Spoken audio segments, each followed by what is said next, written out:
But then Twilight used a piece of crystal and hit Flash inside and fell to the floor bleeding. Everyone was shocked.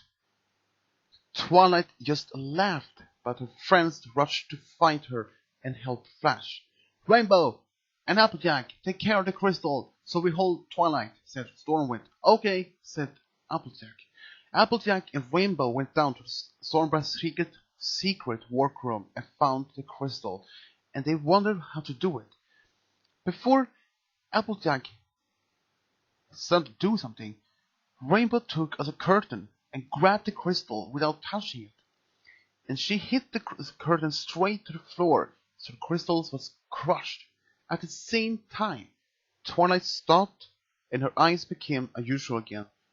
She felt unconscious to the floor. Shining Armor ran to his sister and checked that she was alive, but unconscious. A few hours later, Twilight wakes up in a bed surrounded by her friends. "Twilight, you're awake," said Rarity. Where am I?" asked Twilight. "You are in the hospital," replied Cadence. "Do you remember what happened?" asked Applejack. "Just a little bit," replied Twilight. "I have a bad dream that I heard Flash," said Twilight.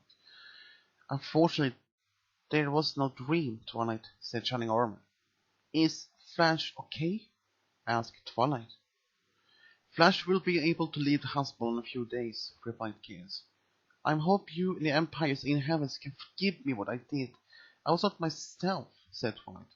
"No, we know it was the crystal that made you to change, darling," said Rarity. "After the crystal was broken, it broke the enchantment," said Stormwind. "We'll let you sleep now, Twilight," said Shining Armor.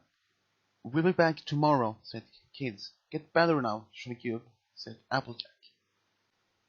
After the others had left, Twilight tried to rest, but she couldn't stop thinking about Flash. As she hurt, she wanted to see him, so she stepped out of bed and all the way to Flash's room, just a couple of rooms away from her. She stepped in and saw Flash lying in the bed unconscious.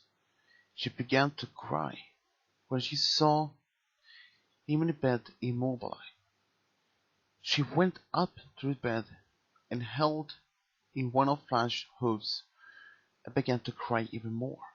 She couldn't stop feeling guilty because she hurt Flash. "Flash, I'm so sorry. I hurt you, but I was not myself," said Twilight. "I hope you can forgive me, Flash," said Twilight. "I love you, Flash," said Twilight. Twilight puts her head against Flash's hooves and cries even more. "I love you too, Twilight," said Flash. Twilight looked up and watched Flash awake and smiled at her. She can't help smiling back with tears in her eyes. "I forgive you, Twilight, and I know you were under Sombra's control," said Flash.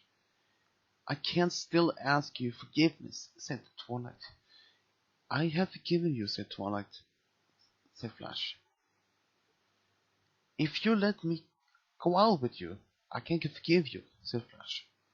When Flash said so, Twilight and Flash just smiled, and she smiled back to Flash. "I'd like to go out with you, Flash Henry," said Twilight. A couple of days later, Twilight was allowed to leave the hospital, and she then asked all the crystal ponies for forgiveness that she robbed the Empire, but they had responded to understand that Twilight was under Sombra's control. Parts of Empire was damaged but were repaired.